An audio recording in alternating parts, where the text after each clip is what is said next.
now the legal basis for my being here. As apparently I was brought here not of my own volition. If somebody else says, kung hindi ibang tao, ikaw siguro, because this is your structure. So you have to answer now for the deprivation of liberty. General naman ngayon. Alam mo ba na hindi man lang siya kasi kung anong kaso kung pinag-charge sa kanila. Hindi niya alam. Kahit na PI man yun. Alam mo, ang charge sa kanya nasa Jargo lang. And then, hindi pa kayo na ano na ganito ginagawa natin. Sumusunod tayo sa isang entity na hindi na tayo member. Nag-withdraw na tayo. And then, sir, you are the prosecutor general. You know how to exercise due process. Before you can even file charges, you have to file a complaint. You have to file a counter affidavit. Without doing those procedural process, here we are, being issued the warrant of arrest, questionable warrant of arrest. Ano ang yun to, sir? There's naman doon, blooper, puro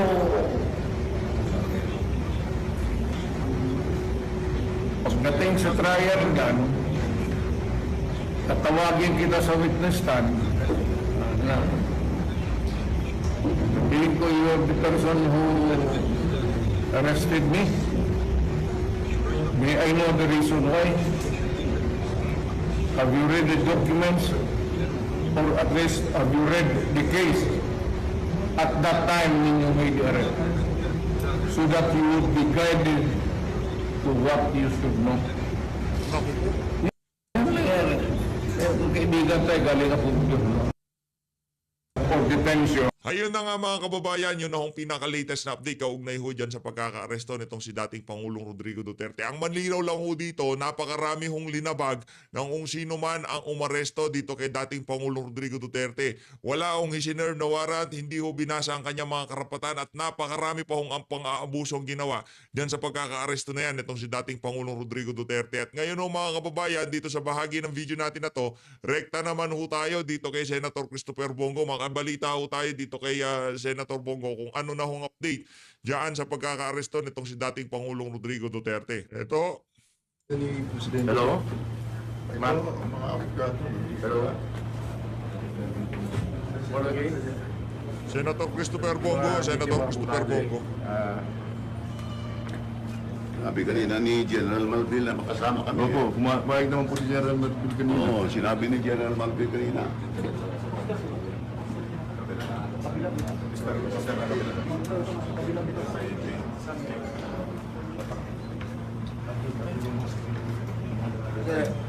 Hindi pwede pumasok. Nandito po kami ngayon, mga abogado ni dating Pangulong Duterte at dito rin po yung doktor niya. Alam po, hindi kami pinadaan. May instruction po si Ruth, no? Hindi kami papasukin. Constitutional right po yan, yung medical, nandito yung mga doktor. Doc Agnes?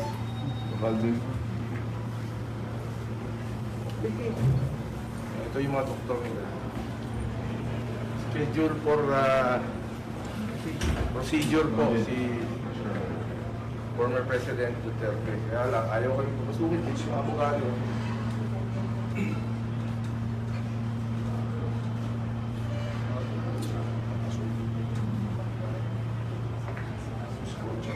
Under instruction in sila make it up record we are being prevented from proceeding to see the President because the guard is under instruction not to allow us to see him. Walang yun. I know. You're working with him. Kanina sabi ni General Malville pwede ko samahan eh. Sinabi ni General Malville sa akin, sasamahan ko siya eh. Dito sa Coster. Bakit nag-iba? Bawal po, ma'am? Bawal kayo? Ano po na ilak lang po yung pinto. Yun lang po yung tinanggap ng instruction. You are under instruction to prevent anybody from Ang seeing the instruction president. lang, no po. Ang instruction po sa amin ay to secure the door. Close lang po, sir.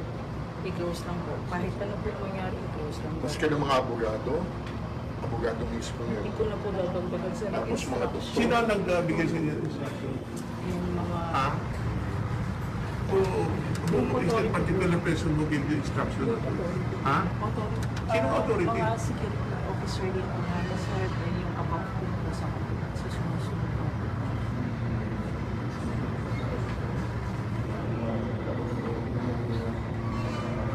Abogado yung doktor, hindi ba dito?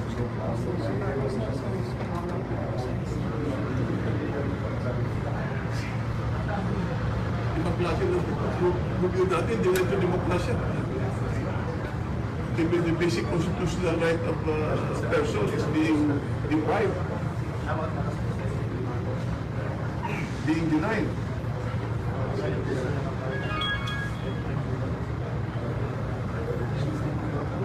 Ayun si Torre.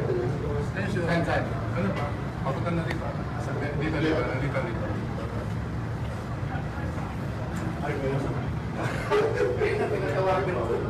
Meron kami mga agreement eh.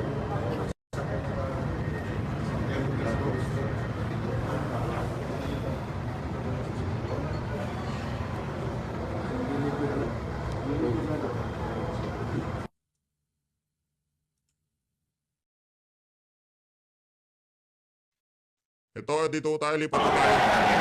Importante at kalusugan ng namin Interview kay Senator sa akin dito yung wakatet, importante sa amin. Nagando sila kanila. Andun siya. Siya may adan na, pero hindi pinag-test na kinuha natin mo na siya. Kailangan talaga bantayan. Yan naman po pinangako ko. Yan, Pangulo. Aliwa naman sa abogado sa sama ka sa sabi sa ako. Bakit hindi siya Alam niyo po kung saan dinala? Hindi pa namin alam. Yun po ang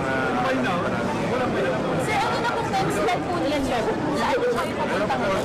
Grabe, inaresto ito si dating Pangulong Rodrigo Duterte dahil sa paglaban niya sa illegal na droga para protektahan ang ating mga kabataan, anak ng to. Sumusunod naman sa batas si Pangulong Duterte. He is 8 years old. 8 years old na si tatay. Ginawa lang yan sa bahay na Rame. para sa Arrest na ginawa Hindi ng nakikita naman natin si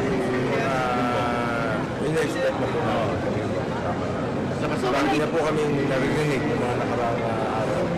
Sabay po ba kayong dumating sa doon? Ay, hindi. Hindi mo pinapasok dito eh. Okay. Actually, pinagbawalan kami. Doktor, kasama ko yung ambulansya. Dahil importante nga sa akin yung kalusugan niya. Unahin muna natin ang kalusugan before anything else. Samantalang ginawin yung pass namin. Hindi mo pinapasok. Hanggang VIP, sir, hindi kayo pinapasok. Hindi kami pinapasok. Hindi kami, yung mga doktor na yun. Dala namin yung ambulansya. Anyway, sa mga kababayan ko, hinahon muna kayo. Ngayon muna natin, alamin muna natin yung katotohanan. Yun lang pong pakiusap ko sa inyo lahat. Siguraduhin muna natin na ligtas at maayos ang kalusugan ng ating Pangulong. Sa pakalinaw, anong estado ngayon? Inaresto o hindi? Hindi ko po alam. Hindi namin alam dahil hindi po kami pinapasok. So, upon arrival ba, sir? Upon arrival, hindi ko kami magkasama. Nagpalitan lang po ako ng overnight lang po. Pero sinundo po siya? Sinundo siya, sir, from the Nasa posto siya ng PNP. Saan po dinala? Nasa PNP. Pupuntahan na namin sa hanapin namin. Hanapin namin.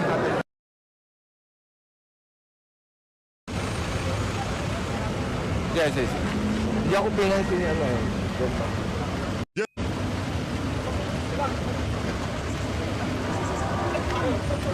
Alive ka? Opo. Tagapagsalita ka ng PNP, pwede ba kami pumasok doon? Sabi ni General Magil kanina, sabi ni General Magil kanina, pwede po magkaroon sa Vice. Pwede rin kami. Alam namin?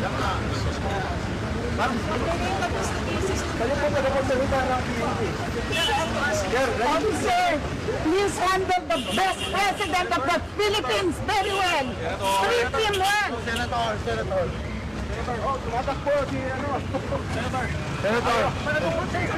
Ayaw niya magpa-interview ah. Bakit ganyan? Dapat kinaharap. Ayaw ko sagutin. Ano tinanong niya, sir? Ano tinanong niya, sir? Sabi ko, saan ba pwede puntahan? Kasi kanina sabi ni General Martin, dadalhin daw sa Tinatakbuhan na si Senator. airport. Sa Villa mo. Ayaw lang ko sabi niya. Spokesman ko na PNP. Sir, hawak na po nila. Hawak na si Pierre. Hawak naman nila si PPR. Sir, May dala po kaming ambulansya. May doktor dito, may procedure sa bukas. Oo. Karapatan ng Pilipino yan. Oo.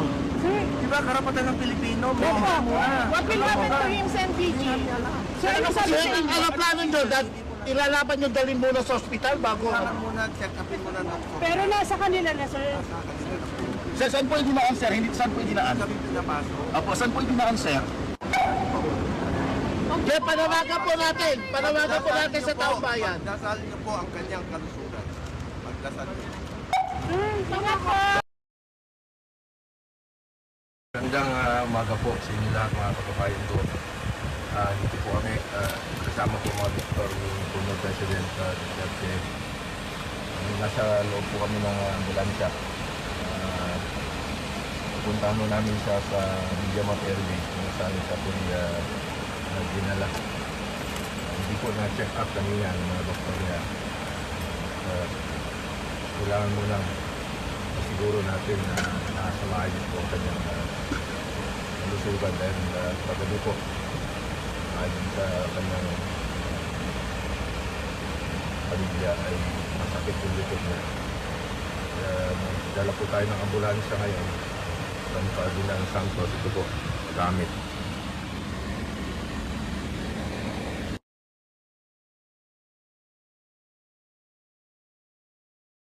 Magandang umaga po sa ating mga kababayan. Papunta po kami kay ating Pangulong Duterte. Kasama ko po ang mga doktor niya. At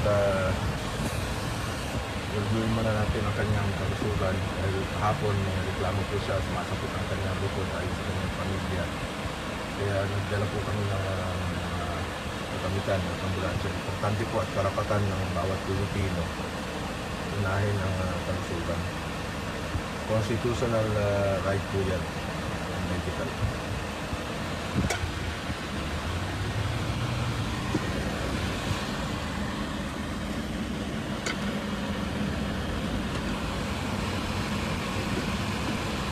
Ayon sa ulat ay dinala po siya sa Villamat Airways 250. Ito po yung dating kung saan po ito yung air wing na nag-reserve po sa former President Duterte. Dito tayo sa loob ng ambulansya mo. Magdasal ko po si dating Pangulong Duterte. Importante sa kanyang, importante sa atin lahat ng kalusugan. Former President Duterte. Tawag yan ang kanyang mga doktor. Susunduin nyo ngayon si Kanina po, Presidente. kasama ko yung doktor niya, hindi kami pinapasok. Sa totoo niyan, hindi na ko tayo makapag-komento. Hindi na tayo makapag-komento sa ating mga naririnig dito kay Senator Christopher Bongo. Pagdasal lang muna natin itong si dating Pangulong Rodrigo Duterte at yung mga malapit lang sa area, punta na ho kayo. Tayo kasi mga kababayan, dapat kanina tutulak na ho tayo. Kaso nakita ho natin, coding ho pala tayo ng Tuesday kaya hindi ho tayo nakapunta. No? Nung huling pumunta ho tayo ng coding na tayo ng Tuesday dyan sa Maynila, nahuli ho tayo. Malamang sa malamang kung merong gaganaping vigil bukas, pupunta ho tayo bukas. Bukas na lang siguro tayo makakapunta dahil coding ho tayo ngayon. Kami pinapasok kanina ng security ng airport. Ay, utos daw po. So, sumunod kami. Even with the doctor, sir? Sumusunod lang po ako. Naintindihan ko naman yung mga... Hello, pakisagot muna. Hindi. Pakisagot muna yung maingay. Sir, meron bang sinabi sa inyo si Presidente na hindi magandang pakiramdam? Kaya nagtawag na kayo ng doktor? Or you were just concerned? Actually, aside from being concerned, excuse me po, pwede pakisagot lang po muna yung call sandali para matuloy po. Yan. Aside from being concerned po sa kanyang kalusugan, yan naman po pinangako ko sa kanya noon pa hanggang sa pagtanda niya yung kalusugan. Opo. That's why Mas importante po sa akin ang kalusugan niya. Okay. At nandito ang doktor niya, pumunta kami ng maaga doon, hindi kami pinapasok. At karapatan po ng bawat Pilipino, kahit sinong Pilipino, ang ma-check up muna. Constitutional right po natin yan. Alright. So, Nandito yung doktor niya. so ito ngayon, sir, susubukan niyo pong pumasok at puntahan si Presidente po. Tingnan muna natin ang no? kanyang kalusugan. Alright. Papabili rin ako ng pagkain niya. Alright. Sige, sir. Sir, tama ba? Dinala siya against his will? Hindi ko pa po masasagot yan sa ngayon. Antayin lang po natin ang kanyang abogado. May kasama naman po siyang abogado, si former Secretary Mijaldea. Opo. Hindi ko po alam kung ano yung papel na pinakita sa kanya. So, hindi siya na-check kanina, physically, medically, bago po siya dalhin dito? Hindi ko po masasagot yan dahil hindi po kami pinapasok. Kaya nga po may ambulansya kami rito. I see. Ito, gamit ko. Alright. So, kayo na po, sir, ang nagtawag nito para madala po si sir sa Cardinal? Actually, schedule talaga namin itong magdala ng ambulansya para masigurado. Upon his arrival po? Dahil he is scheduled for medical check-up tomorrow. Medical procedure tomorrow. Alright. Okay po, sir. Thank you very much po, sir. Salamat po sa mga kababayan Sige, natin. Manghinahon po kayo. Keep calm. Pagdasal niya. Nakausap ko yung si Ma'am Anilet. Nakausap ko si former Secretary Mijaldea. Nandun daw sila sa loob ng kampo sa Villamor. So inaantay namin makapasok po ngayon. Sir, ano lang sabi sa inyo? Pagkababa ng eroplano, kinuha na siya ng Interpol, gano'n? Hindi ko alam kung sinong kumuha sa kanya, pero may mga pulis. At hindi ko kami pinapasok, pinagbawalan po. Ako, ang mga doktor niya. Doktor po ang kasama ko. Sir, may sabi kasi na yung arrest warrant daw po is from Interpol. Hindi ko pa po makukonfirma yan.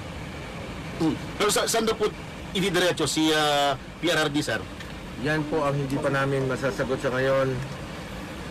Magbabalita po kami sa inyo makita natin. Kuya, sir, Para komportable sila. Ayun, para sa lahat. Sir, kumusta daw po si PRRD? Hindi ko pa po masabi kung nasa maayos ang kalagayan dahil kagabi po masakit daw po ang kanyang likod. Kaya siguraduhin muna natin na sa maayos ang kalagayan. Dito po yung mga doktor niya, saka yung medical team. Sir, after po na mahawakan ng PNP si PRRD, paano po ba? Isasayalin po ba siya sa medical check-up muna bago po kunin ang tuluyan ng PNP? Karapatan po ng Pilipino na magpa-check up muna siya. Tingnan kung nasa maayos ang kalagayan. Hindi nga kami pinapapasok eh. Pero sir, ano po yung sabi ng pamilya niya? Sineka po na ba siya bago siya kunin? Hindi ko pa po masasagot. Babalitaan ko lang po kayo mamaya. Sir, kasama Pagdasal nyo, manghinahon po tayo. Pagdasal natin si former President Duterte. Sir, kasama po Nasa ba? maayos ang kanyang kalagayan. Sir, kasama po ba ni FPRRD si Vice President Sara Duterte? Sa pagkaalam ko, hindi po yata. Sir, sino lang yung kasama niya ngayon na immediate na maalalay sa kanya? Anak niya, apo niya, at yung kanyang nurse, at saka si former Secretary Anak Mijaldea. Apo, sino pong anak, sir? Si Kitty po. Ayun. Okay na kayo, guys? Okay na. Salamat po. Sir, salamat po. Salamat po. Ay, sir, last na lang, sir. Akin si Will po yung pagka-aresto kay Hindi ko pa po masasagot sa ngayon, but sumusunod naman po sa batas. He is a lawyer, abogado po si dating Pangulong Duterte. Sumusunod po yan sa batas. Sir, bailable daw po. Anong gagawin yung hakbang kung didiretso na siya, kunin na siya ng Interpol. Pwede ba yun? Legal muna, legal. So, bailable ba po yung inciting to sedition? Magbe-bail po ba? Hindi ko po alam anong kasong sinampa sa kanya.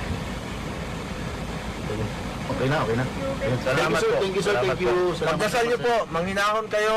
Pagdasal niyo po si dating Pangulong Duterte. Mahal natin si Tatay Digong. Mahal na mahal po natin siya. Importante ang kanyang kalusugan. Sir, ano po Ginawa niya ang lahat para sa bayan. Sir, Minahal niya tayong lahat. Pagdasal natin siya. Bilang ganti, pagdasal po natin siya. sir, ano pong implication nito sa mga Pilipino?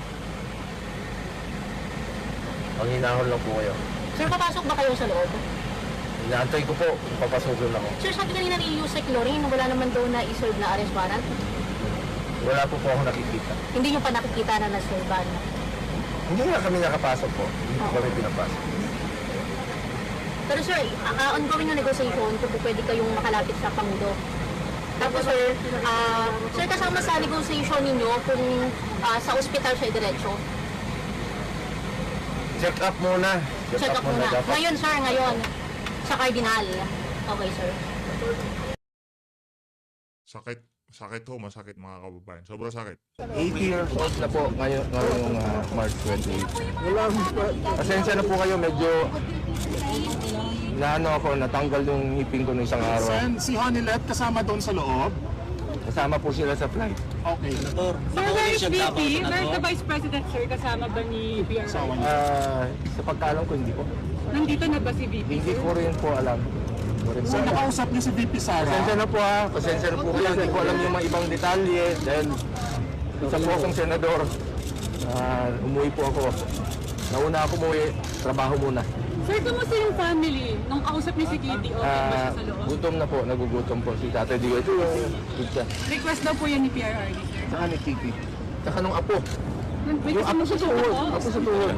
May kasama po siyang apo doon?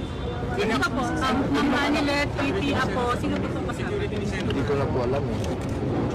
Sen, si Doc po, pwede. Doc, Hindi ko alam yung pagpasok niyo sa entourage loob, yan, yung hindi ko alam gagawin niyo kay PRD, check niyo agad yung ano niya. Kasama po yan. Schedule po siya for medical procedure bukas. Ano procedure? Ang doktor pong nakakalam yan. Doc, anong procedure po, Doc? Ano po yung Doc? Sorry. Wala tayong permission sa pasyente para Walang permission daw po niya. Ano?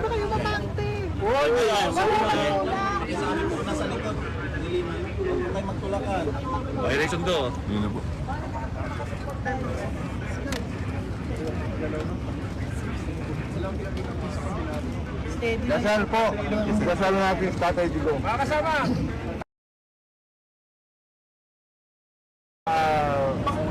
Ayoko na pong dagdagan. Sunduin niyo lang po na nasa maayos na pagsulat. Yun po ang aking pakiusap. Pakiusap po sa gobyerno, pakiusap po sa mga kasamahan natin sa gobyerno. Mahal namin kayo noon. Mahal kayo ni Tatay Digong. Hindi siya nagkulang sa inyo. Sana mahalin niyo rin po siya. Mahalin natin si Tatay Digong. Dasal tayo. Balik lang po sa question na, sir. Do you think the sir po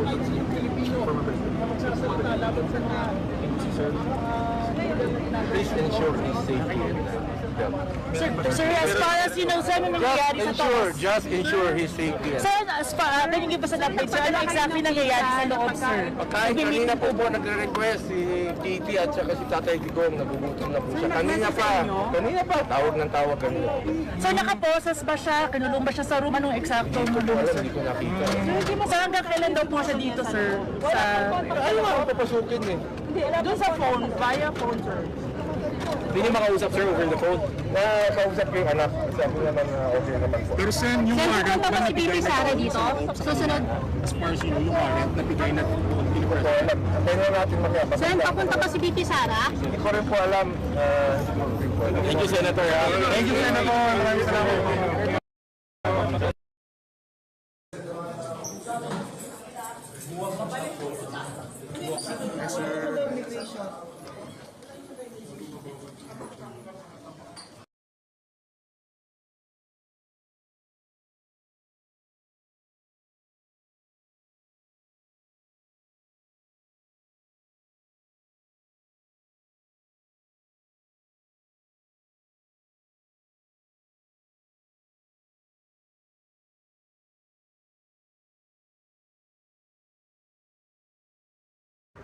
that I committed. That I committed.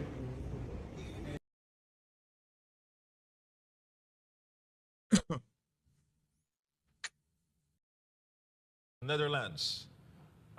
Ay, March 7 pa pala ito, partner. 7. Na Yes, pirmahan, partner. March 7, 2025. So, panahon ito sa Hong Kong, partner. Yeah. Yes, partner. Ito, partner, yung kaabalahan natin ng papunta natin sa Hong Kong. So, ibig sabihin, taliwas din po ito sa mga sinasabi nila na tumakas si Pangulong Duterte. Kasi yun po ang pinapalabas nila eh. Tumakas si Pangulong Duterte papunta sa Hong Kong para dito nga sa ICC. Pero ito, partner, malinaw na malinaw po dito na meron pa talagang pagsasabuatan. Biruin mo, 1 trilyanes na dating kahul ng kahul at kinakahulan itong si Bongbong Marcos Jr., kasapakat na po nila ngayon. Kasi ang sabi ng ating gobyerno, hindi makikipag-ugnayan ang gobyerno ng Pilipinas sa ICC. Pero bakit ngayon? Ito, partner. Unang-una, hindi naman tayo miyembro ng ICC, umalis na po tayo dyan. So ibig sabihin lang talaga nito na may plano silang hindi maganda at talagang sinasakyan nila ang issue na ito para mapabagsak si President Duterte at siguro hindi na makapagsalita sa mga rally-rally at hindi may pagtanggol ang kanyang anak na si Vice President Sara Duterte dahil nabalitaan naman din natin, partner, natatayo siya na counsel ni VP Sara Duterte regarding dito sa kanyang mga kaso. So now, talagang ang ginagawa nila dito, partner, ay pinipilay nila ang mga Duterte, pinipilay nila ang PDP Laban, pinipilay nila itong puwersa ng tunay na nagmamahal sa mga Pilipino. Kaya ang nakakatakot dito, partner, yung consequences nitong mga ginagawa nilang ito dahil ito ay paglabag po sa ating konstitusyon na ginagawa nila ngayon. Kaya kailangan ang problema, parang sila na talaga ang batas, hindi na nga nila sinusunod ang batas. So kung ano ang gusto nila, yun po ang nasusunod na. At sana may tumayo, may tumindig para mailigtas sa tiyak na kapahamakan ang ating bansang Pilipinas. Dahil kung ganito, partner, ang mangyayari, walang kahihinatnan. Para tayong headless chicken na hindi alam kung saan pupunta.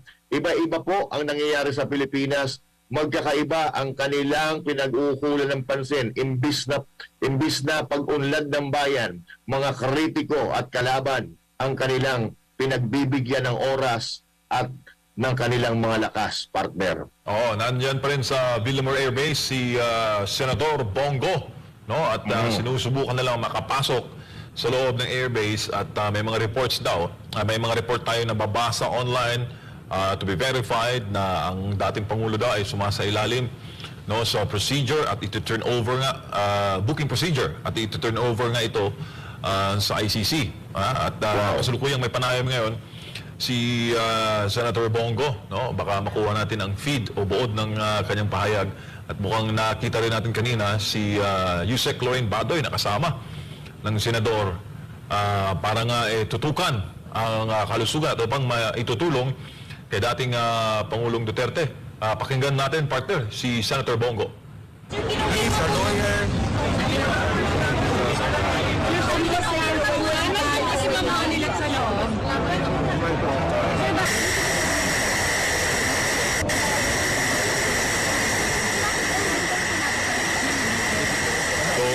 Binanggit ni Senator Bongo na huwag kayong mag-alala, abogado ang dating presidente. Ang concern lang talaga ni SBG ngayon ay ang kalusugan ng dating Pangulo. Kasama natin ngayon, nasa linya, partner, si Attorney Israelito Torion. Attorney, maayong buntag, sir.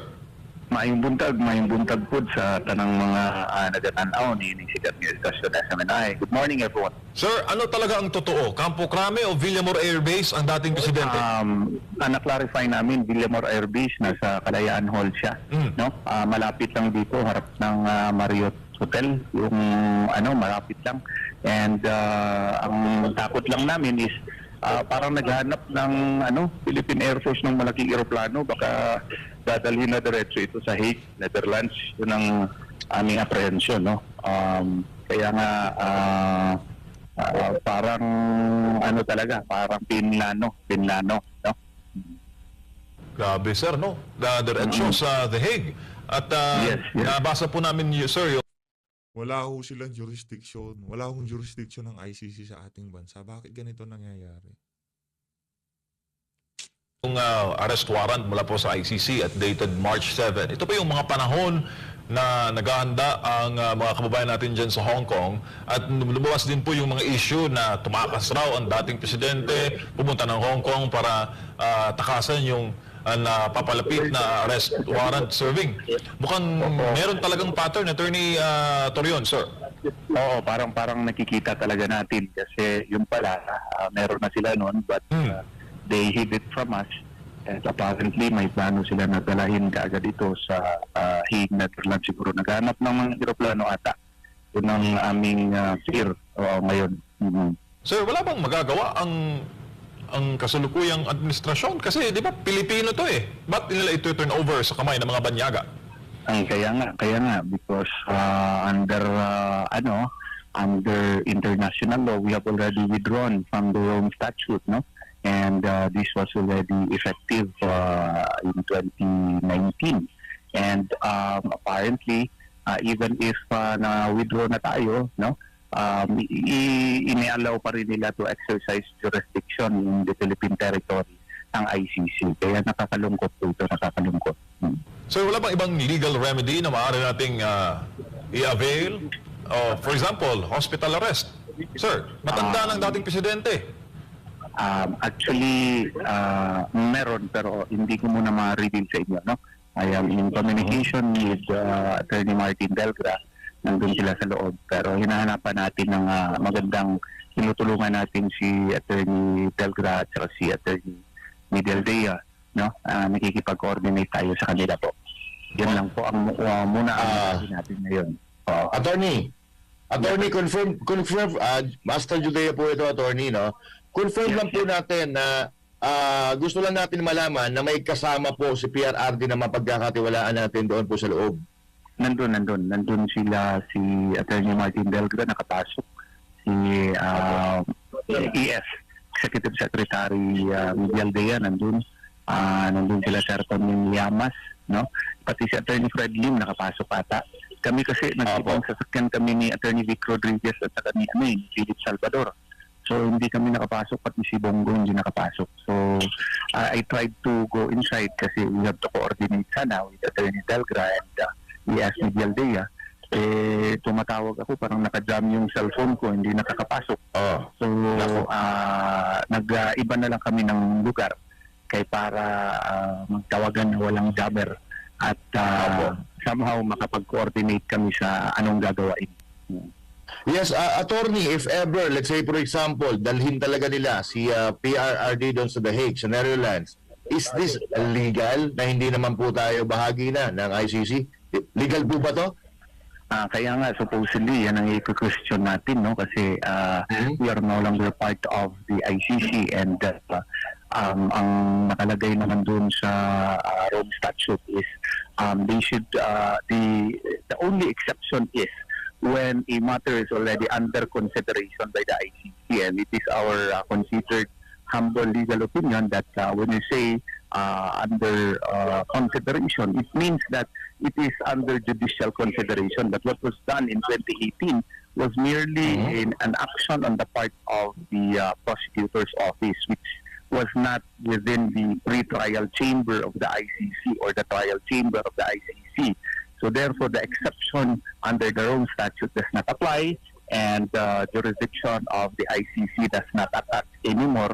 And I cannot understand why, except perhaps for political considerations. The Marcos administration is coordinating and actively cooperating with the ICC. To my mind, this is illegal, and this violates international law even. Thank you, Attorney. Back to you, partner MJ. Apo, makasama rin natin ngayon si Boss Dada, partner. Baka may mga tanong ka kay Attorney Torion. Yes, Attorney. Alam naman natin, malapit na eleksyon, and tumatakbo si Pangulong Duterte as mayor dyan sa Davao. Kung may tatawid siya, paano po kaya yun? Mawawala siya doon sa mga kandidato or tuloy pa rin yung kanyang pagiging kandidato as mayor? Kasi ang concern ng mga taga Davao, hindi nila gusto yung uupo pag nangyari yan, pag nagkataon? Kung ma-elect naman siya as mayor, no, that does not mean na hindi na siya po pwede kasi duly elected, nakafile naman siya ng certificate of candidacy. So, if ever wala siya, so yung vice mayor will act as mayor, no? Kasi nga, that is allowed under the law. Nakapag-file naman siya ng certificate of candidacy and he is, what you call this, he is a legitimate candidate, so he can still be elected by the people. Isa pa, attorney, meron ako kasi previously, ang administration ng PCO, ang Camp Crame, at ang iba pa mga opisyal ng gobyerno, parang panlilindang ito kasi alam na pala nila na meron na pero dinideny pa rin nila hanggang kahapon. So, pwede ba natin silang kasuhan dahil sa pagsisinungaling nila sa taong bayan? Well, that is a matter which should be placed under proper consideration because you see, kung strictly construe natin yung Article 127 Paragraph 2 sa Rome Statute, pasensya na medyo technical tayo ngayon, no? Wala na talaga sanang jurisdiction yung what you call this, ICC sa atin. Kasi if you note, nag-withdraw tayo noong March 17 of 2018, no? And then naging effective yung withdrawal natin on March 17 of 2019. So if that is so, then the ICC has no longer jurisdiction over the Philippines, no? So the only exception there is that the matter should be under consideration. And yung ginagawa kasi ng ICC prosecutor noon is purely an internal assessment by the Office of the Prosecutor and not a formal judicial proceeding subject to pre-trial chamber oversight.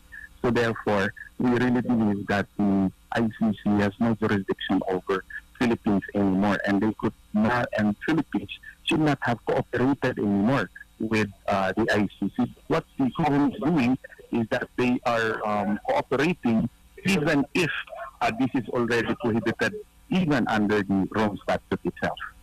So, pero attorney, ang ano kasi dito, ang isang tinatanong ko, katulad yan, si speaker, ang tawag di spokesperson ng PNP na si Jean Fajardo, sinasabi niya walang ganon, walang ganyang mangyayari. Tapos biglang meron pala, and sinasabi niya to sa public. So technically, ano yun, pangluloko yun sa taong bayan. Kasi sinasabi niya na wala, pero meron naman pala. Anong pwede nating action dyan? Yan din ang aking tinitingnan. If there is clear evidence that they have prior knowledge about it, but they lied to the public, then that is actionable sa tingin ko, no?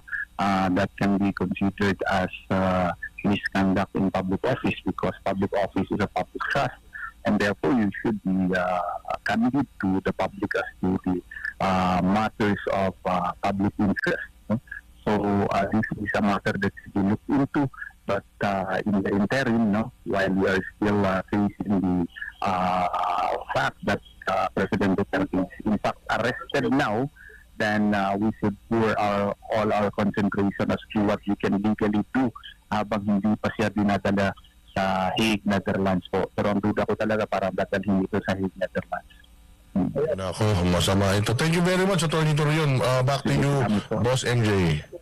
Yes, sir. Yes, sir. Apo, attorney, bago lang po sa aming huling, ito na yung aming huling tanong. Sinabi po ni dating Pangulong Duterte habang kinakausap siya ng mga otoridad kanina doon sa loob ng aeroplano, sabi niya, you will just have to kill me at hindi ako papayag. Kukampi ka riyan sa mga puti. Talagang ayaw, makailang beses niya rin pong sinabi noon na ayaw niya na mapunta sa kamay ng mga banyaga, mas mabuti pang mamatay na lang siya dito sa Pilipinas. Ano masasabi mo doon, sir? Well, that is his right, no? That is his personal right, and he can invoke that because there is really legal ground to insist that ICC has no jurisdiction over the Philippines anymore, if BA no longer a state party to the Rome Statute. So the fact that he said that, and he's a lawyer, he really has legal basis to claim that. So I do hope and pray that the Philippines will consider the fact that it is no longer a party to the Rome Statute and sana respetuhin nila yung karapatang pantao po ni President Rodrigo Duterte. So yung nasabi niya ay in accordance with the law and in accordance with the Rome Statute. So tama lang yun na sinabi niya yun kasi wala na talagang jurisdiction dapat ang ICC. Attorney, dagang salamat sir at tatawag po kami ulit sir maya-maya para sa dagdag na update. Okay po, sige po. Salamat po. Salamat. Alright, yan po si Attorney Israelito Torion, isa po sa mga tumutulong at nag-advise on legal matters. Kaugnay po sa nangyayari ngayon laban kay Pangulo Rodrigo Duterte. Partners, matindi yung kanyang binitawan na senaryo. Hindi na dadalhin sa Krame, diretso na sa The Hague, Netherlands, ang dating Pangulo at doon siya haharap sa International Criminal Court. Nako, malaking dagok Ito yan. naman natin, partner, nagsinungaling ang otoridad sa mga Pilipino. Again, katulad ng sinasabi natin, malaking issue ito. Public office is a public. Huling video na ho natin ito mga kababayan. Wala na ho muna kayo mapapanood sa PH Update. Kung gusto nyo hong magkaroon ng update, punta ho kayo dyan sa Villamor Air Base. Huling video na ho natin to sa PH Update ngayong araw na to. Wala na ho muna tayong update ngayong araw na to. Kung gusto nyo hong makakita ng tunay na kaganapan, punta ho kayo dyan sa Villamor Air Base. Huling video na ho natin to sa PH Update. Trust, sabi nga ni Atty. Torion. Nagsinungaling sila sa taong bayan para hindi makakilos ang taong bayan. Binigla nila ngayong araw na ito. Wala talagang magagawa ang taong bayan dito. Pero hindi natin, alam mo, nakakatakot ito kasi kung kaya nilang gawin ito sa isang napakagaling na presidente, kaya nilang gawin ito sa taong nagmalasakit sa bayang Pilipinas. What more sa ating mga normal na tao? Malaking problema ito, mga partner. Nakikita ko, ito na magiging simula. Partner Jude, Tama ka dyan, Boss Din. wala na ho, no, huling video na ho natin to dito sa PH Update ngayong araw. Ngayon, kung mahal nyo ho talaga si dating Pangulong Rodrigo Duterte, magkita-kita ho tayo dyan sa Villamor Air Base, ha, kung saan dinala itong si Tatay Digong. Huling video na ho natin to sa PH Update. Kung nandito ho kayo sa Central Luzon, Northern Luzon, kung kaya hong pumunta, magpakita ho tayo ng suporta, ha. Huling video na ho natin to. Wala na ho kayo mapapanood sa PH Update. At sana sa mga kasama natin dito sa dito sa yung mga political vlogger, wag na muna rin ho kayo mag-update kasi yung iba tinatamad pumunta sa diyan sa area dahil sila wala akong kwenta yung mga comment na yan. Sinasabi ko sa inyo, walang kwenta yan. Hindi ho yan nakikita, hindi ho yan naririnig ng administrasyon. Tama ka dyan, Boss D. Kasi ito, yung mga subscribers natin kahit pa paano, medyo nagchat-chat sa atin ngayon kung ano daw ang susunod na gagawin. Dahil sila ay nag-aalala, lalo na yung mga kababayan natin dyan sa Mindanao, na talagang gigil na sila kasi ayaw talaga nila na pamunuan sila ng ibang tao dyan, lalo sa Davao, kundi ang mga Duterte. So, nagwawala na sila, partner. Hindi mo natin nakikita ang personal, pero alam ko sa kalooban nila na nagigit-ngit na talaga sila. Kanina kasi, partner, galing ako dyan pumunta ako ng airport. Ngayon, papasok na ako, nakareceive tayo ng tawag na huwag ka nang tumuloy kasi uhulihin daw banateros. Kasama daw sa order. Kaya napa-atras tayo pero nandiyan dyan na tayo kanina and yung pabalik na tayo ng ating tirahan na yun na nga nabalitaan natin to. Nanlumo ako talaga, partner. Nanlumo ako kasi parang ito yung nangyayari sa bayang Pilipinas. Parang nauulit yung nangyari dati na yung mga kalaban nila sa politika, ini-eliminate nila. Yes.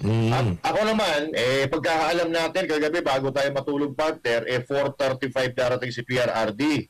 Kasi pag-gising ko kanina, nag-grocery kami, habang nagbabrowse-browse ako doon, sabi ko 10 na pala darating. So wala na. Hindi na, walang kanin na kasi mula dito sa aking tinitirahan, isang oras papunta sa airport. So baka mamaya pagdating ko dyan, wala na rin. So sabi ko, magla-live na lang ako at yun nga ang ginawa ko, nag-live tayo kanina. Pagkatapos nito, partner, pagkatapos nito ng ating broadcast, pupuntahan ko yan kasi hindi pwedeng hindi tayo maging party niyan. After ng video na to, rerekta na rin ho tayo dyan, no? Pupunta ho tayo ngayong araw na to dyan sa Villamor Air Base. Kahit na mag-commute na lang ho tayo, wala ho tayong magagawa. Coding ho yung sasakyan ngayon, dapat bukas pa lang. Pero wala na ho kayo makikitang update dito kay PH Update ngayong araw na to, no? Siguro bukas na o kung ano pa man. Mas mainam po kasi na doon ho tayo magkita-kita, no? Hindi nyo ako makikilala pero malamang siguro napapanood nyo ko, pero kung magkita man tayo, medyo mabusis, mamukha nyo ko, maraming salamat to. Pero last na ho itong video na to ngayong araw na to. Wala na hong alas 3, wala na hong alas 6, wala na hong alas 11 ng gabi. Ito na hong uling video natin ngayong araw. Huwag na ho kayong pumunta dito sa PH Update. Rekta na ho kayo sa Villamor. Ala na kung anong mangyari sa atin. Basta para sa bayan, di tayo papayag. Kahit man lang presensya, kailangan pumunta tayo dyan. Kasi wala na, pag naitawid nila si Pangulong Duterte, naisakay nila sa aeroplano, wala na, tapos na to. Walang makakapigil na dyan. Sa totoo lang, yung pwersa na lang din ng yung inaasahan natin na militar, tsaka yung mga polis, sila na lang talaga yung inaasahan natin dito. Kasi supposedly sila yung magtatanggol sa konstitusyon. And wala, hindi na tayo member nitong ICC na ito. Parang yung soberanya ng Pilipinas, binigay na nila sa ibang lahi. Ano nangyari dun sa mga pinaglaban ng ating mga ninuno noong mga araw na hindi pagyuko sa mga ibang lahi? Galit na galit tayo sa China kapag naglalayag dyan sa mga karagatan natin. Ito mismo papasok sa lugar natin, kukunin isang law-abiding citizen, dating presidente, mahal ng taong bayan, ibinoto ng milyon-milyong Pilipino, pinasasalamatan hanggang ngayon, kukunin nila ng ganon-ganon. Yes. Di ba? Napakasaklap nito. Ano magiging itsura natin sa international community?